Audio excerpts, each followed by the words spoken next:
오늘 설교 제목은 나는 알파와 오메가요.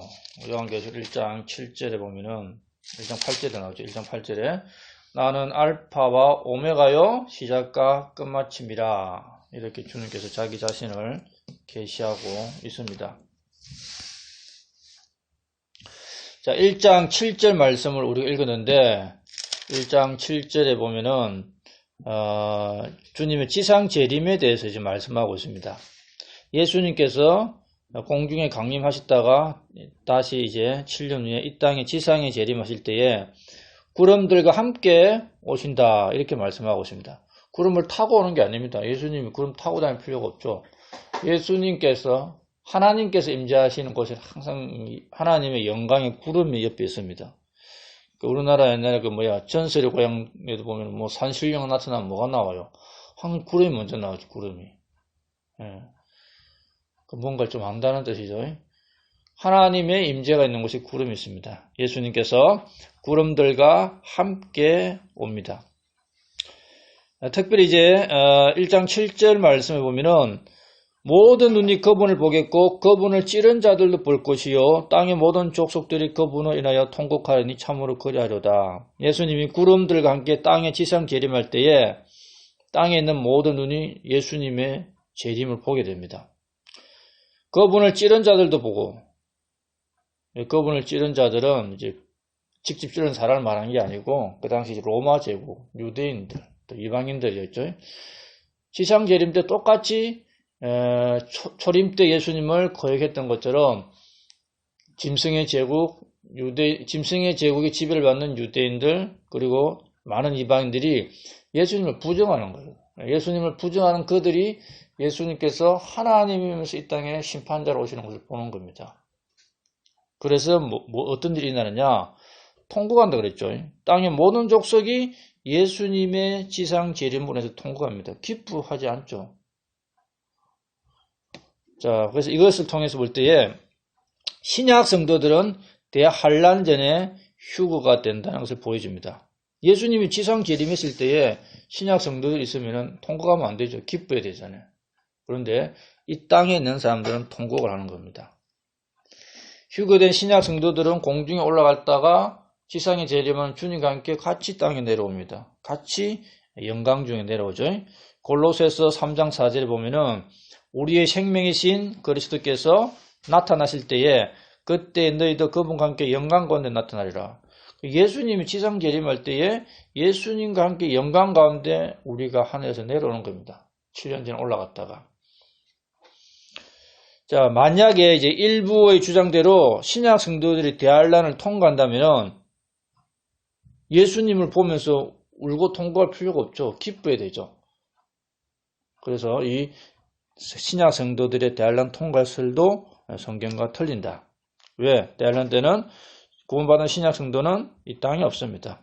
이 땅에 있는 계시록에 나오는 성도들은 휴거당하지 아니한 구원받지 못했던 그냥 명색이 기독교인들. 그게 이제 환란 성도들이죠. 그들이 이제 짐승에게 박해를 받게 되는 거고 재림할 때 대부분의 이 땅에 있는 존재들은 예수님 때문에 통곡합니다. 왜 통곡하느냐? 자기들이 기다리던 외계인, 자기들이 기다리던 신이 아니잖아요. 자기들이 부정하고 거역했던 그 예수가 내려온단 말이야. 그것도 딱 모습을 보니까 자기들을 심판하러 온 모습이야. 그러니까 통곡이 날 수밖에 없죠. 통곡하는 그냥 땅을 치고 대성 통곡하는 겁니다. 망한 거죠, 망했어. 자, 이 구절 요한계시록 1장 7절은 구약의 역사적 배경이 있습니다. 1장 7절에 나오는 이제 하나님의 임재와 함께 나타나는 구름. 이 모습은 구약 성경에 많이 나옵니다. 자, 시내산에서 율법을 주실 때에 구름이 여세 동안 그 산을 이제 덮었죠. 출애굽기 24장에 보면은. 그리고 성막을 지어서 하나님께 봉헌할 때에 구름이 그 성막을 덮었습니다. 이게 다 하나님의 임재를 나타내버린 겁니다. 그 다음에 솔로몬이 성전을 봉헌할 때도 구름이 성전을 덮어서 제사장들의 능히 그 앞에 서지 못했다고 말합니다. 또 에스겔서 10장에 보면은 이제 그 유다의 범죄로 인해 가지고 하나님의 영광이 이제 예루살렘과 성전에서 떠나 올라갑니다. 떠날 때도 그 구름이 있습니다. 이 구름들은 항상 하나님의 임재와 함께 나타나는 하나님의 영광의 구름이라고 말합니다. 주님께서 현현하신 곳에는 영광의 구름이 가득 임하는 것입니다.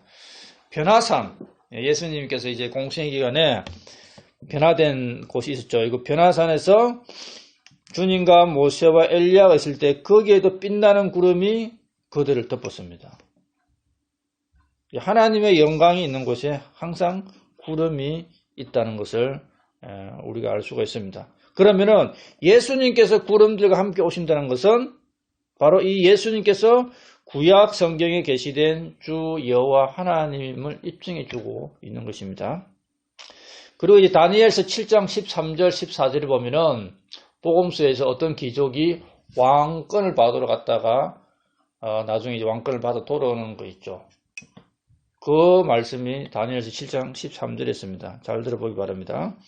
내가 밤의 환상들 속에서 보는데 보라 사람의 아들 같은 이가 하늘의 구름들과 함께 와서 옛적부터 계신 이에게가니 그들이 그를 그분 앞에 가까이 데려가니라. 그분께서 그에게 통치와 영광과 왕국을 주시니 이것은 모든 백성과 민족들과 언어들이 그를 섬기게 하려 함이라. 그의 통치는 영존하는 통치요 없어지지 아니할 통치며 그의 왕국은 멸망하지 아니할 왕국이라. 이 다니엘서 7장 13절 14절이 무슨 말씀이냐? 다니엘이 이제 밤에 환상을 보는 겁니다. 환상을 깨었을 때 보는 거예요. 그런데 사람의 아들 같으니, 이게 이제 하나님의 아들 같으니까 구름들과 함께 오는 거예요. 예수님께서 재림할 때 구름들과 함께 왔다 했죠.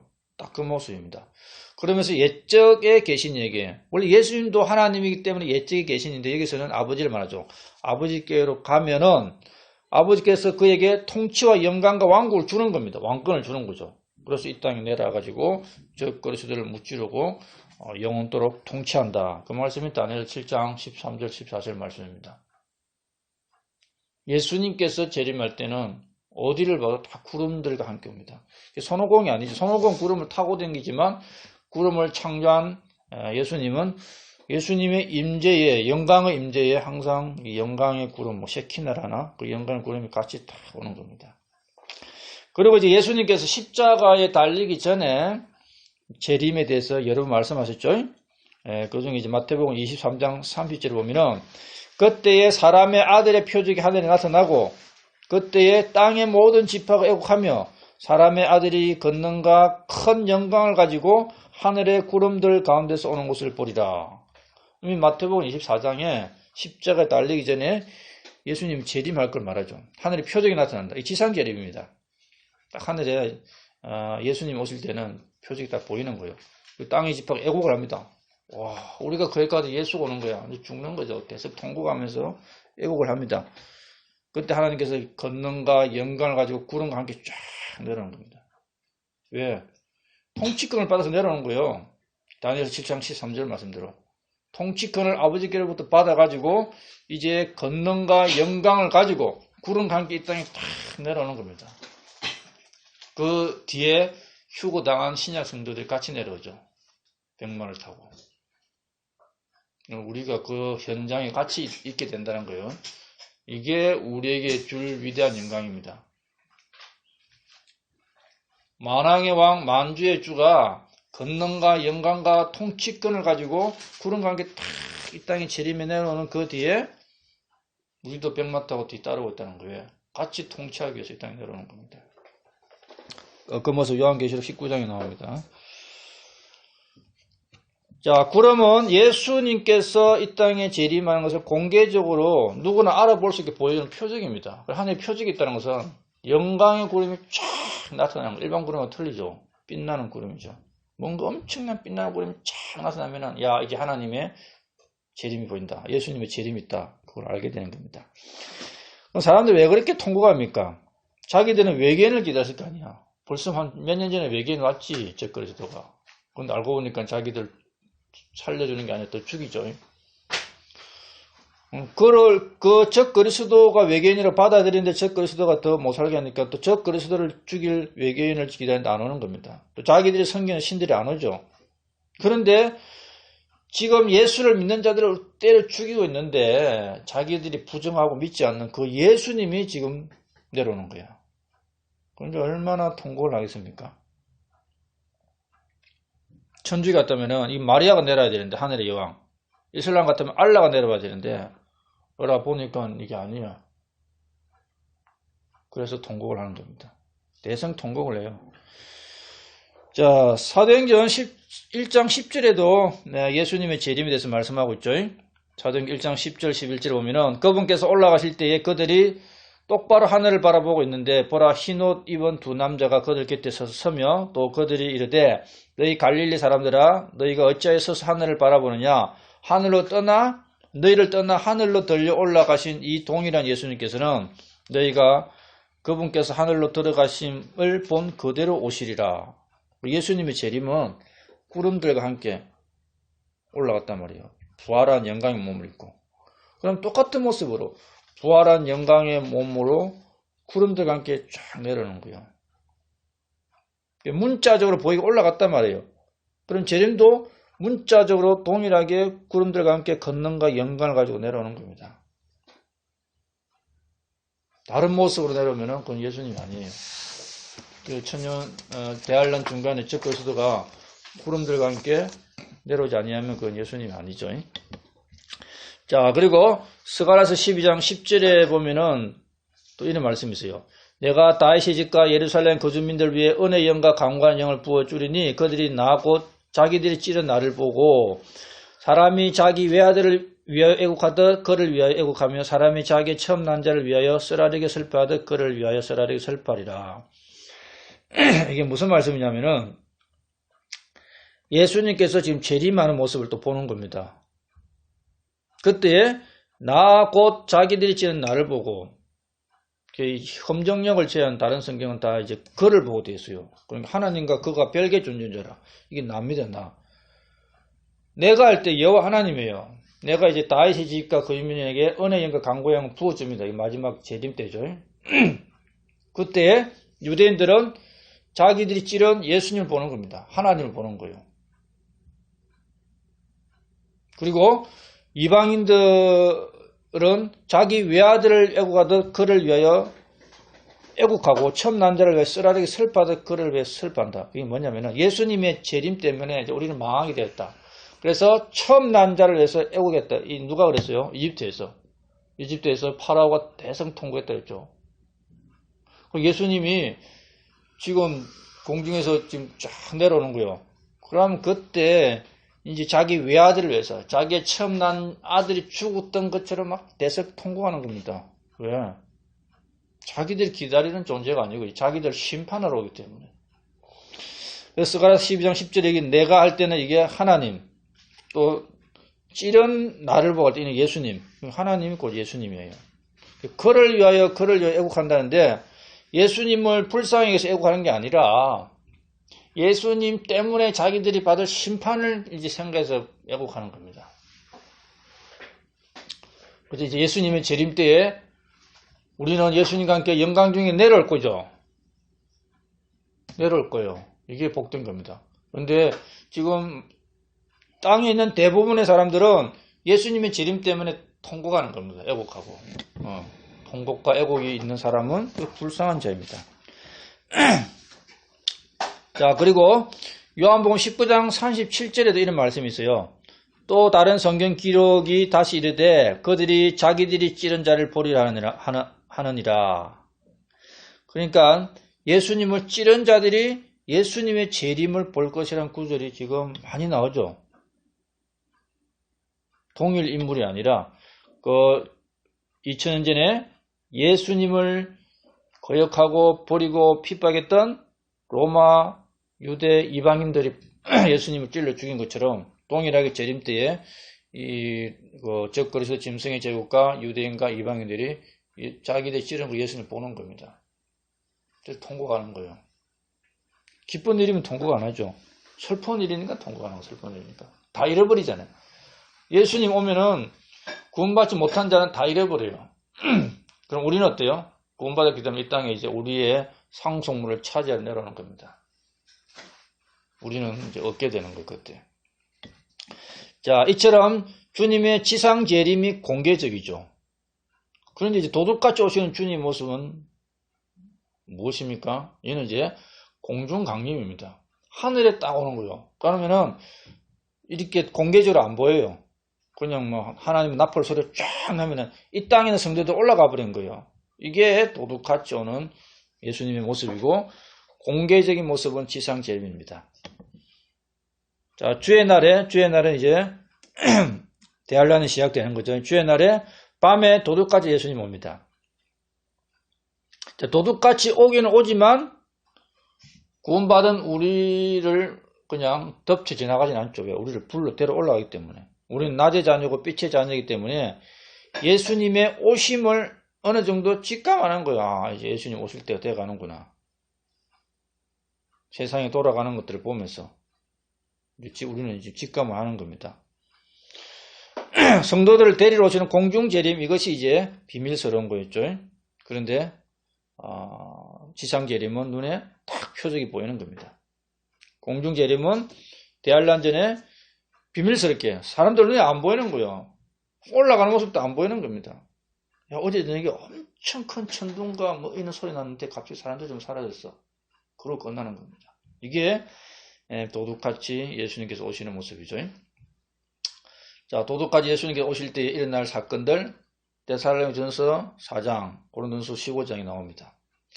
자, 데살로니가전서 4장 17절에 그 뒤에 살아서 남아있는 우리가 그들과 함께 구름들 속으로 채 올라가 공중에서 주를 만나리라. 그래야 우리가 항상 주와 함께 있으리라. 이것이 성도의 참된 소망입니다. 이 땅에서 지금 힘들고 어렵고 뭐 짜증나고 몸이 아프고 어떡할지라도 공중에 딱 올라가서 예수님 만나는 순간 예수님께 영원히 같이 있는 겁니다. 이제 병들고 어려운 이런 모든 것들은 이제 끝이 나죠. 그것을 우리가 소망하면서 기다려야 됩니다. 자, 나는 알파와 오메가요. 이 말씀은 예수님께서 자기 자신에 대해서 계시하는 겁니다. 나는 알파 오메가, 이 말씀은 요한계시록에 4번 나와요. 4번. 1장에 2번, 21장에 1번, 22장에 1번. 자, 복음서에 예수님의 공생애를 4번 걸쳐서 계시한 것처럼 나는 알파 오메가라는 것을 요한계시록에서 4번 걸쳐서 자기 자신을 계시하는 겁니다. 자, 히브리어는 이제 구약 성경은 대부분 히브리어죠. 물론 다니엘서가 이제 아람어로 기록되는 게 몇 장 있긴 있습니다. 그러나 거의 98% 이상이 히브리어로 기록되어 있죠. 히브리어 알파벳은 10분 119편에 나와요. 거기에 알레프, 베트, 끼멜, 달레트, 해, 바브, 이게 히브리어 알파벳 순서입니다. 그리고 이제 신약 성경은 헬라어로 기록되어 있죠. 그리스. 헬라의 시작과 끝은 알파와 오메가. 그래서 이제 나는 알파와 오메가라는 뜻은 헬라어로 주어진 신약 성경의 처음부터 끝까지 각 단어들, 글자들 1.1회까지 전부 다 예수님을 증언하는 말씀이다. 이것을 일컫는 것입니다. 나는 알파 오메가다. 예수님이 알파 오메가이기 때문에 신약 성경에 기록된 그 예수님의 모든 계시에 대해서 그 1.1회까지 다 예수님을 나타내고 있다. 그걸 말씀하시는 겁니다. 자, 성경 안에 주어진 말씀과 단어, 이 모든 것들이 지금 예수님에 대해서 하시고 있는 거예요. 원래 예수님 말씀 하나님이잖아요. 그분이 육신을 입고 이 땅에 오셨는데 그분이 성령을 통해서 신약 성경을 기록하기 위해서요. 그래서 말씀 하나님이 말씀으로 자기를 계시해 놓은 것이 신약 성경이죠. 구약 성경도 해당됩니다. 자, 그래서 이 성경이라는 것은 하나님과 동등한 권위가 있는 거예요. 동등한 신격이 있는 겁니다. 예수님과 동등한 권위와 신격이 있는 거예요. 성경 숭배는 없어요. 이 성경 말씀이 하나님과 동등한 신격이 있습니다. 신격. 이게 헤어져서 불태워버릴 수는 있지만 이 기록된 말씀이 하나님의 신격과 하나님의 권능과 똑같다는 겁니다.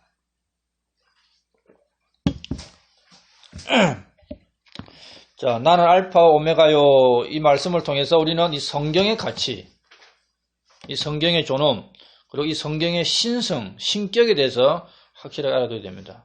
야, 이 말씀이 곧 하나님의 신격, 신성, 권능, 능력과 동일한 것이구나. 그래서 이 말씀을 읽고 암송하고 이 말씀을 이제 들어야 되는 겁니다.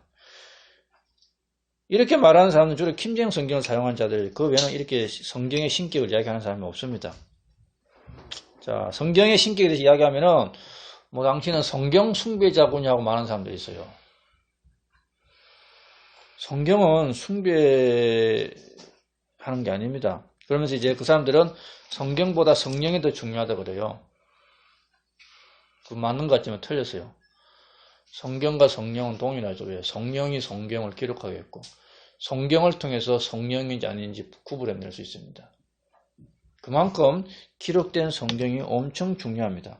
성경을 딱 펴면은 어디서나 알파 오메가 나오죠. 기록되어 있는 한 단어 한 글자 이게 다 하나님의 영광스러운 말씀이라는 겁니다. 자, 그래서 이 시편 138편 이전에 보면은 하나님 이름이 엄청 많잖아요. 하나님 이름이 수십 가지인데 하나님의 이름 중에 가장 높여놓은 이름이 뭡니까? 말씀이에요, 말씀. 시편 138편 2절에 내가 주의 거룩한 전을 향해 경배하며 주의 인자심과 주의 진리로 인하여 주의 이름을 찬양하리니 주께서 주의 말씀을 주의 모든 이름 위로 크게 하시나이다. 이 말씀이 하나님의 이름들 위에 가장 높다는 겁니다. 자, 주님은 하나님 외에는 어디에도 영광을 돌리지 말라고 했어요. 우리 이 땅에서 영광을 돌릴 수 있는 게 아무것도 없습니다. 하나님 외에는. 그러나 유일하게 영광을 돌려도 되는 게 있습니다. 그게 뭘까요? 이 성경 말씀입니다. 하나님께 영광을 돌립니다 하는 것은 성경 말씀께 영광을 돌립니다. 똑같은 거예요. 하나님과 성경 말씀은 동격이에요. 자, 데살로니가후서 3장 1절에 이런 말씀이 있어요. 끝으로 형제들아 우리를 위해 기도하되 주의 말씀이 너희에게서와 같이 자유로운 행로를 가져 영광스럽게 되고 주의 말씀이 영광스럽게 되기를 원한다. 이 말 있죠. 하나님 말씀에게 영광을 돌린다는 겁니다. 우리가 하늘에 계신 하나님, 내 속에 계신 하나님, 그리고 이 기록된 말씀에게 영광을 돌릴 수 있다. 그래서 성경을 높이고 성경 말씀을 하나님과 동일한 신격과 신성을 가진 것으로 믿는 것은 우상 숭배가 아닙니다. 이것은 성도들이 마땅히 해야 될 일입니다. 성경을 높이고. 그 성경을 높이지 않으면 성경 말씀 왜 읽어요? 이게 그냥 어디 한약처럼 내 몸에 도움이 되는 그 정도 약 효과만 바란다면 이걸 필요 없죠. 생명의 말씀이에요. 하나님의 권능과 능력의 말씀이고 살아 숨쉬는 하나님 여기 계시기 때문에 이 말씀을 읽으라는 겁니다. 이 말씀을 높이는 건 절대 우상 숭배 아니다. 말씀을 높이는 것은 하나님을 높이는 것이다. 우리 성도 마땅히 해야 될 일입니다. 그 다음에 이제 계시록 1장 8절에 보면은 나는 알파 오메가의 다음에 시작과 끝마침이라 했죠. 시작과 끝마침. 시작하면은 beginning, the beginning, 또 처음, the first. 처음과 시작은 예수님이다. 우리가 구약 성경 읽으면은 하나님이 자기 자신을 계시하면서 나는 처음이요 시작이 나옵니다. 몇 번 나와요. 그러면은 구약 성경을 깊이 정통한 사람은 구약에 하나님이 자기를 처음과 시작이라 했는데 근데 계시록 보니까 예수님이 자기를 처음과 시작이라 그래? 그럼 구약의 그 여호와 하나님이 예수님이 딱 아는 거예요. 그게 성경 깨닫는 겁니다. 자, 이사야 41장 27절에 보면은 처음이신 이가 시온에게 말하기를 그리고 골로새 1장 18절 앞에 보면은 그분께서는 몸 곧 교회의 머리시니라 그분께서 시작이시여 또 비기닝 나와요. 예수님이 처음입니다. 예수님이. 우리 한 10년 전부터 사람이 먼저요 하는데 그건 거짓말입니다. 하나님이 먼저입니다. 하나님은 처음부터 계셨고 처음이요 시작이신 분이 하나님이다. 모든 것은 하나님으로 시작해서 하나님으로 끝납니다. 그게 알파 오메가예요. 알파 오메가 처음과 마지막, 처음과 시작. 자, 예수님으로부터 시작되지 않은 창조물이 없습니다. 예수님으로부터 시작되지 않은 생명이 없죠. 우리의 구원의 사역도 예수님이 시작해서 예수님이 마쳤습니다. 모든 시작과 모든 것, 알파, 오메가, 시작과 끝, 처음과 나중, 이 모든 것이 예수님입니다. 이사야 44장 6절에 이런 말씀이 있어요. 이스라엘 왕인 주, 곧 그의 구속자인 만군의 주가 이같이 말하느라 나는 처음이요 나는 마지막이니라 나 외 다른 신이 없느니라.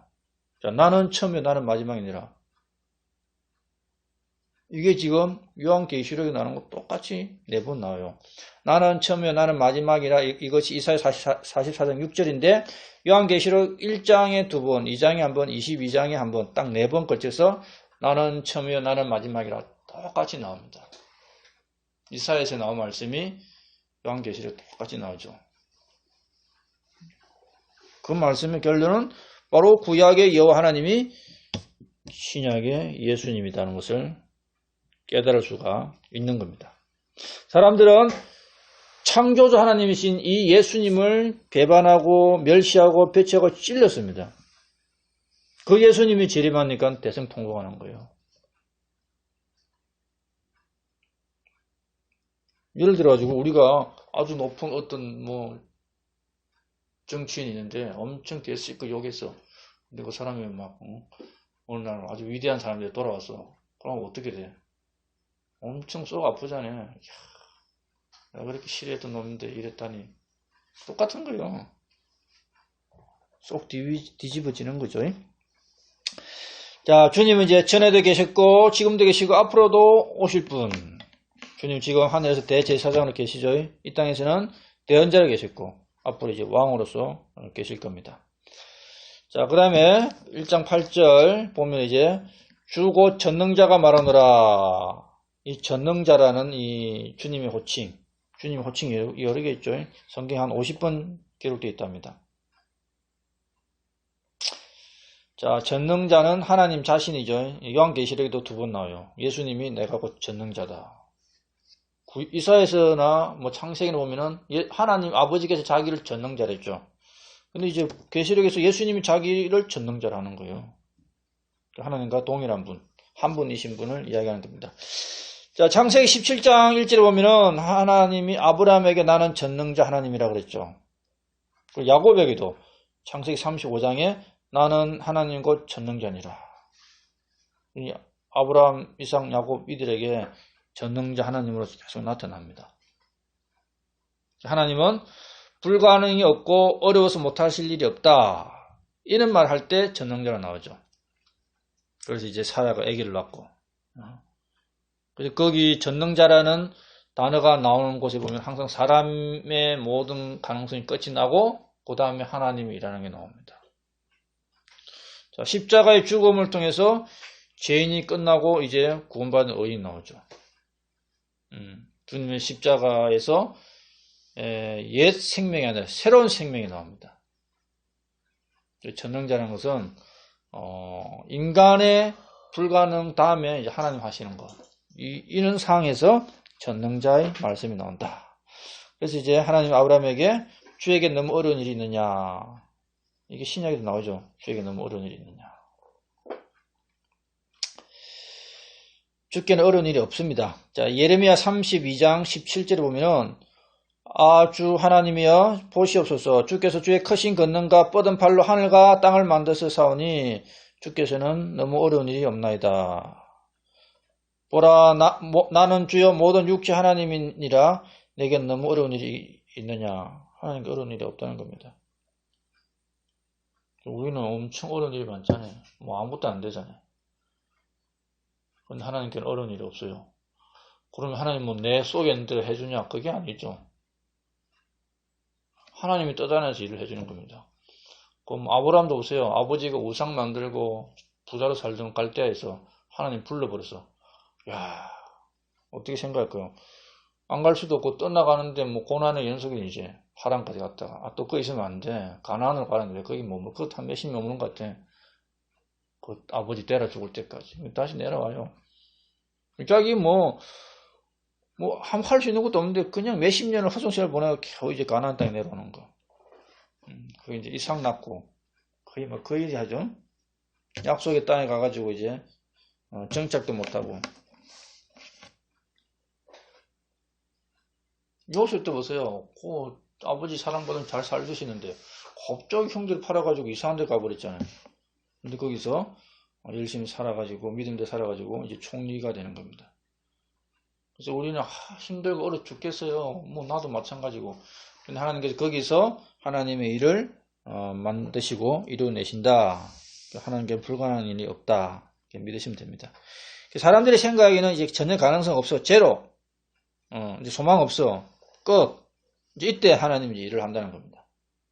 복음서에도 많은 병자를 고쳤잖아요. 근데 보면은 꼭 죽을 때까지 기다려가지고 죽은 사람 살리고, 병이 악화돼가지고 도저히 가능성이 없다고 깨달을 때까지 딱 고쳐주는 경우가 많아요. 물론 안 그런 경우도 많죠. 그게 고침 받으러 오면 다 고쳐졌어요.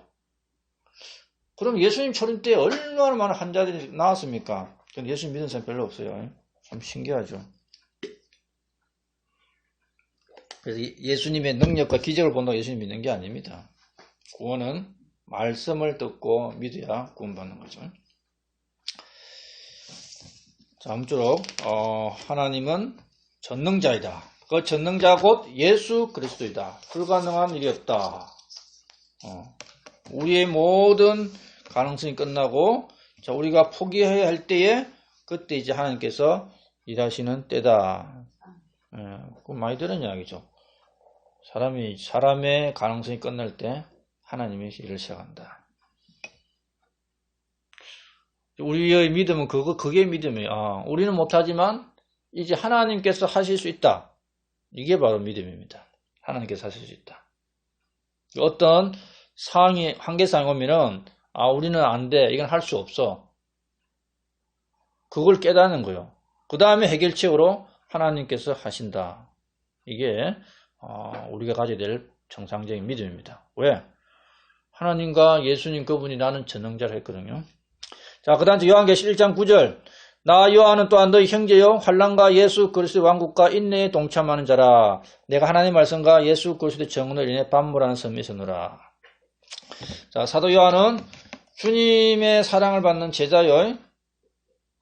주님의 사랑을 받는 제자입니다. 그리고 이제 12사도입니다. 그러면서 이제 나중에 이제 교회가 시작됐을 때 이제 교회 장로입니다. 그래서 사도요, 장로요, 예수님의 제자죠. 그는 요한이 에베소 와 함께 7교회에 이제 편지를 보내기 전에 나 요한은 또한 너희 형제요. 그러니까 나는 사도야. 뭐 이렇게 하는 게 아닙니다. 나는 예수님께로부터 가장 사랑받았던 제자야. 그렇게 안 하죠. 야, 나는 너희 교회 장로야. 지금 장로라고 하면 목사들 깔보나? 우리 장로가 목사 위에 이게. 그래 안 하고 나는 너희 형제요. 그러죠. 형제요.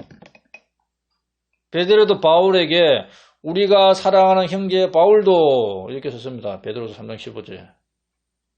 그리고 예수님도 우리를 형제라 부르기를 부끄러워하지 아니하였다고 히브리서 2장 11절에 말씀하죠. 주님을 제외하면은 우리는 영적으로 다 형제자매. 이제 교회 안에서 뭐 언사나 직분에 따라서 뭐 감독이 있고 감독을 장로라 부르고 집사가 있는 거지. 그게 계급이 아니고 그게 직분이 아니죠. 그게 성직이 아닙니다. 자, 그리스도인들은 환난이 없는 자들이 아니죠. 자, 여기 보면은 그리스도의 환난과 예수 그리스도 왕국 인내에 동참했다.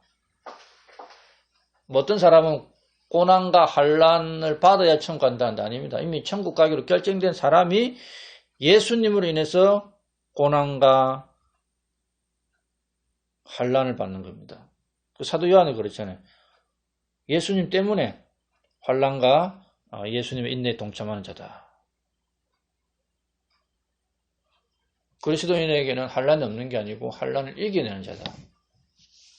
하나님의 능력으로 이겨낼 수 있다는 거죠. 그리고 디모데후서 3장 12절에는 하나님의 말씀대로 하나님의 뜻대로 이 땅에 살아가려면은 핍박이 있다고 말합니다. 핍박이 없으면 뭔가 믿음을 안 드러낸 핍박이 없어요. 요즘 같으면 직장에서 뭐 교회 갔다 오냐 안 갔다 오냐 뭐 체크하자 그러죠. 그래가지고 뭐 교회 갔다 온 사람들 직장에 잘리는 사람들 그래요. 행정명예 가지 말았는데 왜 갔냐. 코로나까지 확진되면 바로 잘리죠.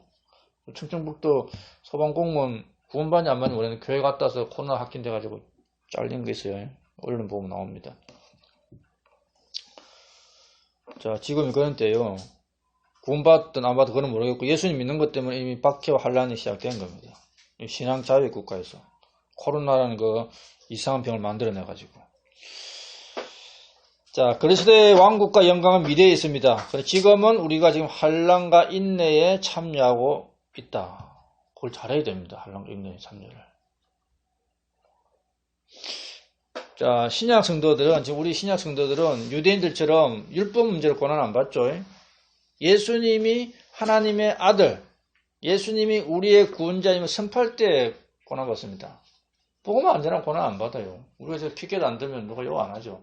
왜 여기서 이러고 있냐? 이 모든 것이 우리 영을 방해한다. 왜 영을 방해되냐 이게? 영 방해 기막으면 되죠. 이거 왜 전하고 이거 신천지 아니냐? 뭐 저 생각 같은 신천지는 누구는 뭐 헌천지 지옥 가나? 우리는 하늘의 신천지라고 하는 거지 뭐 이 땅의 신천지가 아니죠. 이게 복음 안 전하고 예수님 안 전하면은 환난과 박해가 없습니다. 왜 요한이 지금 환난을 받느냐? 하나님 말씀과 예수 그리스도의 정언 때문에 받는 거예요. 유대인들은 예수님의 정언이 없죠. 무슬림도 예수님 정언이 없죠. 가톨릭 예수님 정언이 없죠. 뭐 어디서 뭐 박해 받을 게 없어요. 근데 우리는 하나님 말씀과 예수님의 정언, 물론 대할란 때 가진 게 예수님 정언인데 우리는 예수님을 말하면 구원받은 이 놀라운 증거가 있습니다. 이것 때문에 박해를 받는 겁니다. 수많은 크리스천들이 로마의 원형 경기장에 죽었죠. 예수님을 정언할 때 때로는 이제 고난과 순교를 요구합니다. 그거 말 안 하면은 뭐 아무 고난이 없어요. 그러나 이는 고난을 통해 하나님이 선한 일들을 만들죠. 자, 예수님의 십자가의 고난을 통해서 죄인을 구원하는 구속사역이 완성되었고, 바울은 로마의 감옥에서 많은 성경을 기록했습니다. 요한은 밤모섬에 지금 잡혀가가지고 요한계시록을 계시받습니다. 다니엘은 포로로 잡혀가지고 바빌론 제국에서 앞으로 일어날 이방 제국의 역사를 다 계시를 받습니다. 다윗은 그 사울 왕에게 쫓겨다니면서 수많은 시편을 적었죠. 이게 다 고난 속에서 꽃피고 열매 맺는 믿음의 역사들이라고 말할 수 있는 겁니다. 자, 그 다음째 계시록 1장 10절 내가 주의 날에 성령 안에 있을 때에 내 뒤에서 나팔 소리 같은 큰 음성을 들었는데 자, 요한이 이제 밤모섬에 있었고 주의 날에 성령 안에 있었단 말이에요. 주의 날에. 자, 일반 개신교 사람들은 주의 날이 뭔지를 몰라요. 근데 일요일이 주의 날인 줄 알아. 그래서 이날은 주의 날이세 기뻐하고 즐거웠어요. 성경에는 주의 날은 뭐라 되어 있어요? 성경은 기뻐할 날이야. 주의 날은 기뻐할 날이 아니죠. 통곡의 날입니다. 심판의 날이고. 애국의 날입니다. 일요일, 썬데이, 주일, 뭐야, 영어로. 주의 첫날. 또 퍼스트데이, 한 주의 첫날에 이게 일요일이고, 주일이고, 그거죠. 주의 날이 아닙니다. 로드데이가 아니에요. 로드데이는 심판의 날입니다. 성경을 모르니까 이상한 복음성이 나오죠. 주의 날은 대환란의 날이고 심판의 날입니다. 이사야 13장 6절 보면은 너희는 울부짖으라 주의 날이 가까우니라 그 날이 전능자에서 나온 파멸같이 이르리니 주의 날이 가까우면 모르면 기뻐하죠. 근데 뭐예요? 주의 날이 가까우니라 어떻게 울부짖으라 심판의 날이 가까웠다는 거예요. 주의 날은 심판의 날입니다.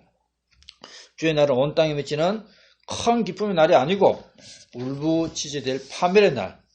주의 날은 진노와 맹렬한 분노로 장혹한 날이 일어난 날이 주의 날입니다. 자, 이 이사야부터 뒤에 이제 구약성경 대부분 주의 날이 여러 번 나와요. 요엘서 2장 31절에도 크고 두려운 주의 날이 이르기 전에 해가 변하여 어둠이 되고 달이 변하여 피가 되려니 봐. 요한계시록 나오는 대환란 심판을 얘기하잖아요. 주의 날은 크고 두려운 심판의 날이다. 아모스 5장 18절에도 나와요. 주의 날을 산만한 너에게 화가 있을지다. 그 날이 너에게 무슨 의미냐? 주의 날은 어둠이요 빛이 아니니. 주의 날은 대환란의 심판의 날입니다. 그런데 주의 날을 사모한다고? 그게 무슨 의미냐? 그건 기쁨과 즐거운 날이 아니다. 어둠과 심판의 날이다. 이렇게 말한 거죠. 성경 안에서 주의 날이 뭔지를 그 이사야부터 그 끝까지 읽어보면은 여러 번 나와요.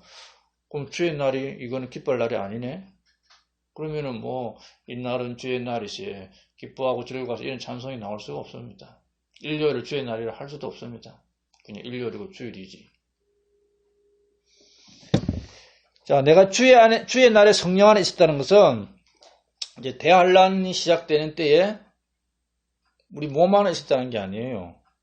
성경에 보면 영 안에 있었다는 게 나오는데 성령 안에 있었다는 표현은 지금 크리스천들이 그리스도인 안에 예수님이 있고 성령님 인지한 이 상태가 아닙니다. 이는 영적인 상태가 아니고 에스겔 37장 1절에 보면은 주의 손이 내 위에 임하사 주의 영 안에서 나를 데리다가 뼈가 가득한 골짜기 안에 한가운데 두시고 에스겔이 원래 저 바빌론에 포로 잡혀가지고 그발 강가에 있었잖아요. 그런데 주의 영이 딱 임해가지고 주의 영 안에서 에스겔을 탁 떼고 딴 데로 가버린 거예요. 순간적으로 장소 이동이 난 겁니다. 영적 상태가 안 돼. 이는 피지컬 상태야. 장소 이동이 돼요. 그래가지고 그 이상한 골짜기로 탁 데려갑니다. 뼈대 있는 골짜기로. 자, 이런 사람이 또 있어요. 바울. 고린도서 12장 2절에 보면 내가 그리스도 안에 있는 한 사람을 알았는데 그 사람은 14년 전에 셋째 하늘을 채 올라갔느니라. 몸 안에 있었는지 내가 말할 수 없으며 몸 밖에 있었는지 내가 말할 수 없으나 하나님은 아시느니라. 이 바울은 자신이 셋째 하늘 올라갔다 그러죠. 돌에 맞아 죽었어요. 그래서 도시 밖에 내놨는데 그때 바울의 영이 하늘을 올라가 버린 겁니다. 장소 이동을 한 거예요. 영이. 우리는 지금 어디 장소 이동이 안 되잖아요. 내 몸, 혼, 영이 다 여기 있는 거예요. 이 안에 예수님 성령이 들어와 있고. 그런데 영 안에서 데려감을 당한 사람이 에스겔, 사도 요한, 바울 이런 사람인데 실제 영이 탁 떼고 갑니다. 물론 이제 사람이 죽으면 영이 하늘로 가버리지 그거 말하는 거 아니에요. 죽어서 떼고 가는 게 아닙니다. 살아있는데 그 영을 지금 여기를 떼고 갔다 저기를 떼고 갔다 다 보여주는 거예요 지금. 특히 에스겔이 많이 돌아다녔죠. 하나님 영을 떼고 여기서 보여주고 저기서 보여주고 막 예루살렘 성전까지 가서 보여주고 막 요한도 몇 차례나 영 안에서 이리저리 데려감을 당합니다. 그때마다 하나님 보여주는 이 계시를 보게 되는 거예요. 뭐 요즘 내가 그렇게 하겠다는 사람은 그건 미칩니다. 정신 나가야 돼요. 그 기독교 정신병자들 많아요. 내가 뭐 이상한 한장을 봤니? 뭔 소리를 들었니? 뭐 내가 어디를 갔다 왔니? 그거 다 지금 거의 뭐 종교적인 정신병자입니다. 그런 사람 엄청 많아요. 자, 그 다음에 계시록 1장 그 10절 끝에 보면은 내 뒤에서 나팔 소리 같은 큰 음성을 들었는데 이제 요한은 성령 안에서 나팔 소리 같은 큰 음성을 들었죠. 그 듣는 순간에 요한의 영이 쫙 딴 데로 가버린 거예요.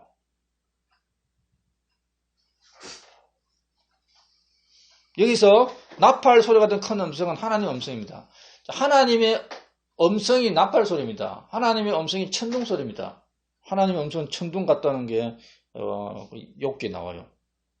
하나님의 음성을 듣고 싶어. 그럼 천둥 소리 들으면 됩니다. 그 성경에 보면은 뭐 누군가 하늘에서 들려오는 소리를 들었는데 그 옆에 있는 사람은 소리를 못 듣고 천둥 소리만 듣죠.